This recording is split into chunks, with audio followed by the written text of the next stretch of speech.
I'm back with another American Civil War black powder game in Tabletop Simulator.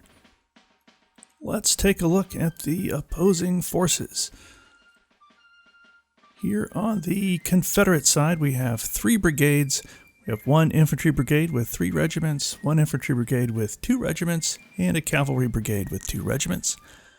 Each has attached artillery. We've got a 12-pounder smoothbore here, a 12-pounder howitzer for the small brigade, and a little 6-pounder piece of horse artillery, of course, for the cavalry brigade.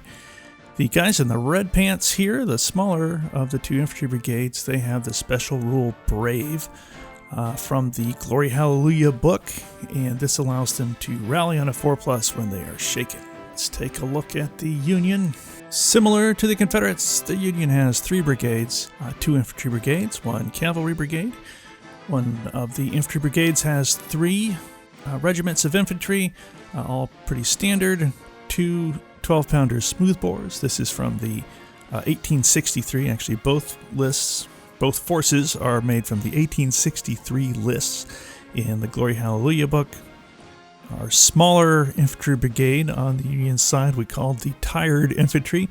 They have the Seen the Elephant special rule, which makes them a little more reluctant to engage the enemy when they get within 12 inches. They have an attached 3-inch rifle.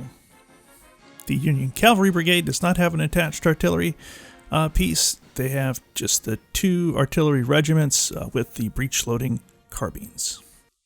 Oh, one other thing of note on the Union side, just as we were kind of balancing, we actually balanced the points out on this one between the 2 forces. So we made the Union general over here for the larger brigade. He is actually a level 9 general, so he's pretty good. All the other generals on the table are level 8. Let's take a quick look at the board I set up here.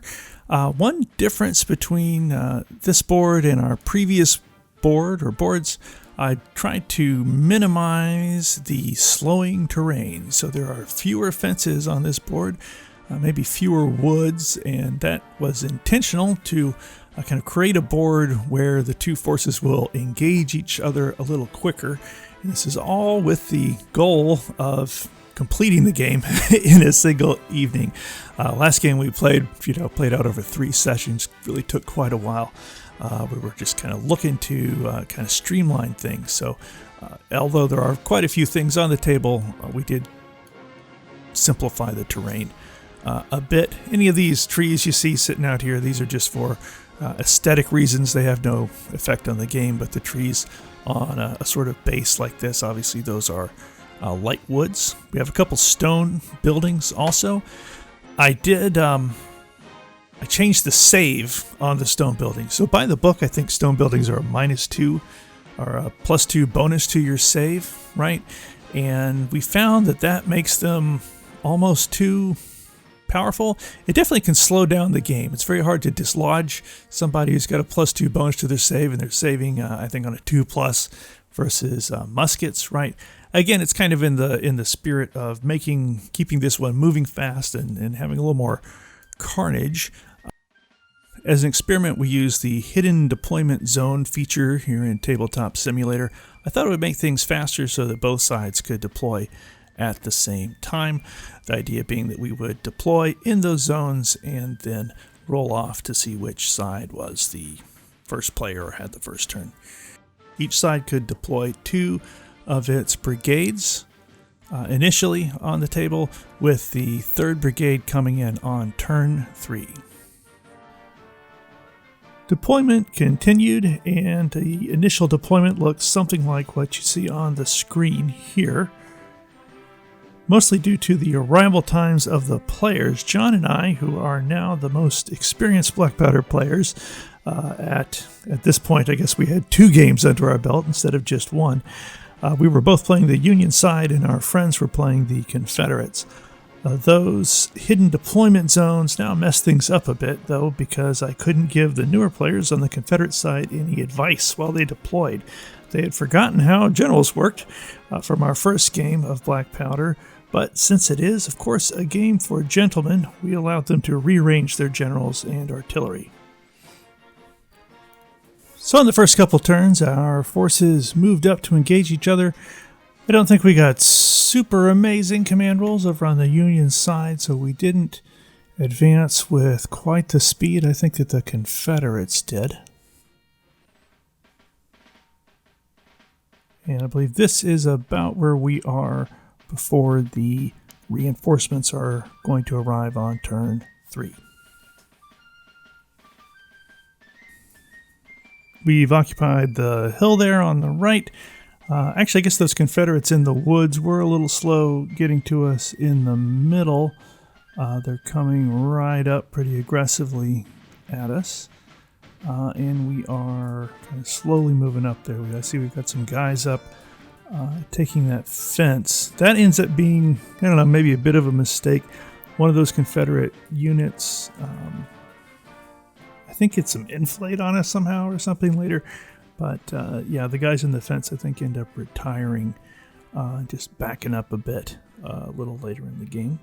But we'd be back. We'd be back up at that fence later. Then it is turn 3 and the cavalry arrives. Originally I had a grand plan that our Union cavalry would cross the river and run around behind the Confederates on a grand outflanking maneuver.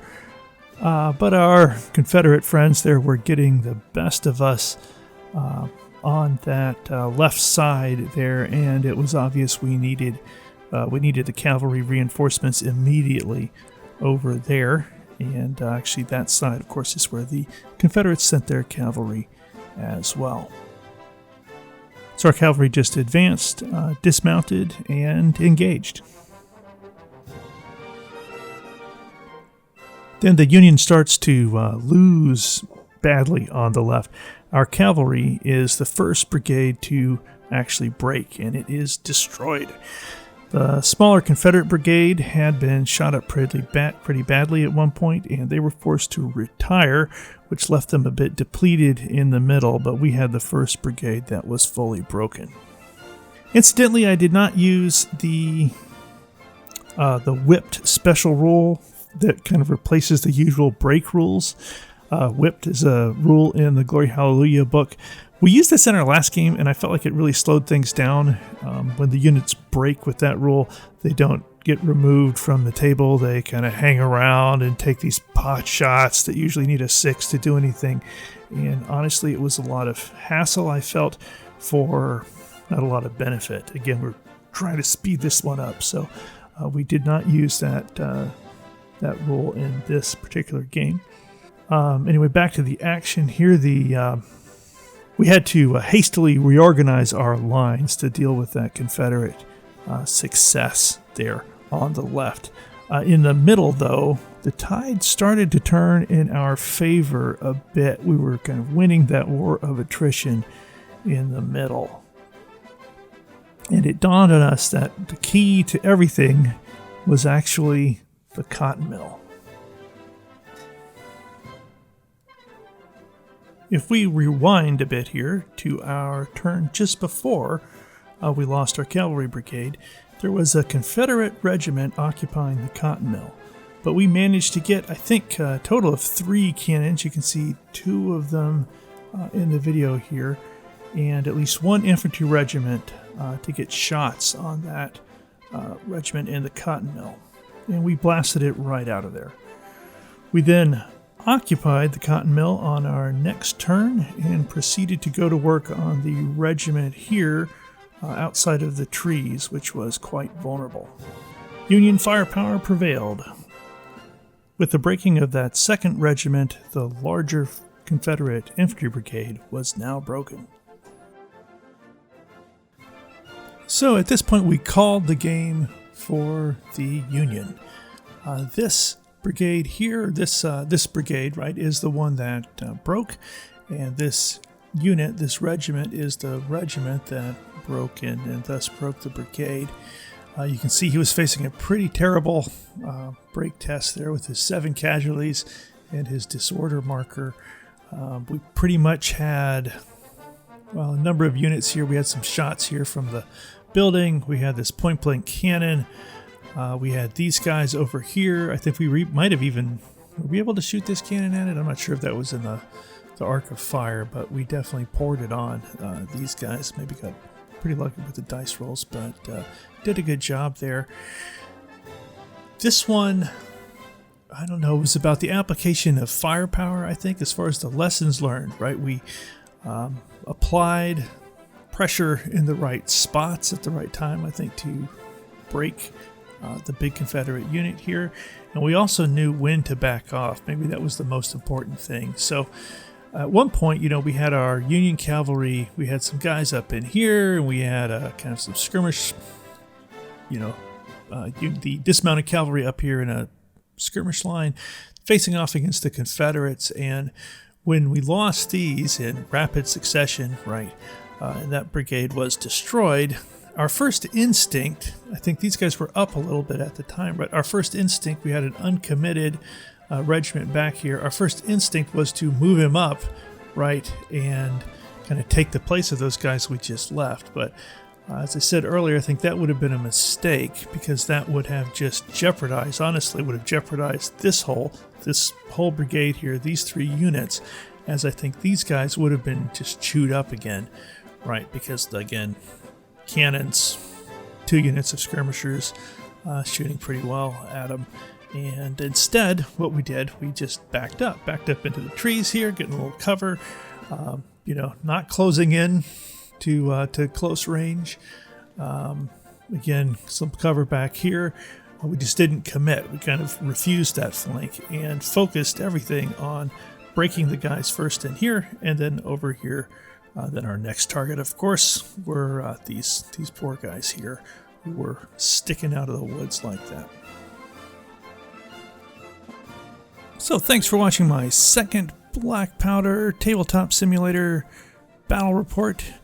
I think we need more historical wargaming content on YouTube. That's one of the reasons that I'm doing this. If you hit the like or subscribe button, it will probably inspire me to do more of these. So again, thanks for your time, and I'll see you in the next one.